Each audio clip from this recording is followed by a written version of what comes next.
கன்னிராசிக்காரர்கள் காலையில் எழுந்திரிச்சதுலேருந்து குளிச்சதுலேருந்து சாப்பிட்டதுலேருந்து போனதுலேருந்து வந்ததுலேருந்து சந்திச்சதுலேருந்து இரவு தூங்குறதுலேருந்து எல்லா விஷயத்தையும் ரிஷபராசிக்காரர்கள்ட்ட போனை எடுத்துட்டாரியா மனுஷன்னு சொல்லிட்டு சும்மா நச்சு நச்சு நச்சுன்னு நொச்சு நொச்சு நொச்சுன்னு பேசிக்கிட்டே இருக்கிறது.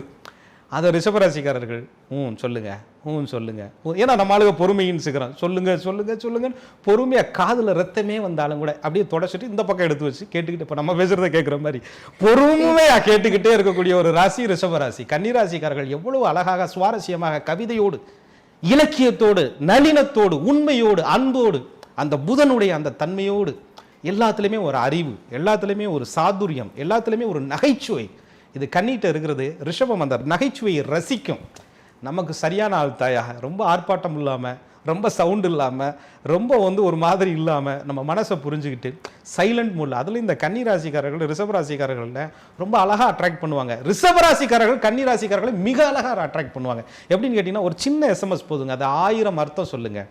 ஒரு வாட்ஸ்அப் ஸ்டேட்டஸ் போதுங்க ரிஷபராசிக்காரர்கள் வைப்பது, அது 1000 அர்த்தங்களை சொல்லுங்க. ஒரு ரிஷபராசிக்காரர்கள் வாயிலிருந்து ஒரு சொல் போதுங்க, அது 1000 அர்த்தங்களை சொல்லுங்க. ஒரு ரிஷபராசிக்காரர்களுடைய ஸ்பரிசம் ஒன்று போதுங்க, அந்த கண்களில் 1000 அர்த்தங்கள் இருக்கும். ஏன்னா சுக்கிரனுடைய அம்சம்